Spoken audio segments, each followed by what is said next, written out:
ফুটপাতে সবাই থাকছেন, খালি বলতে হবে একজন। সিঙ্গেল তারাই যত দূরে যাওয়া যায়, পুরোটাই নিলাম, যত দূরে যাওয়া যায়। যে আমার সামনে অনেক লোকে ধরলাম, এইটাই যদি আরো ডাইন দিকে একজনকে দেওয়াই অনেক দূরে যায়, এটা ভালো দেখায় না?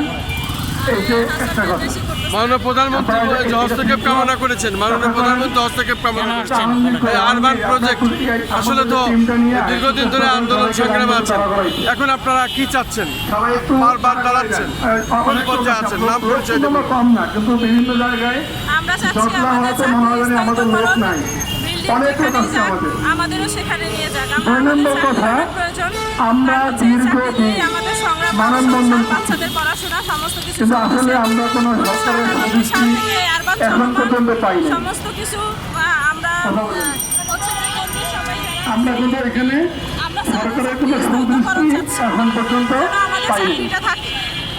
আমরা সরকার তো সিদ্ধান্ত নিয়েছে যে আমাদের। আপনি একটু বলেন আসলে কি চাচ্ছেন এখন? এখন ফিনিশিংটা কি?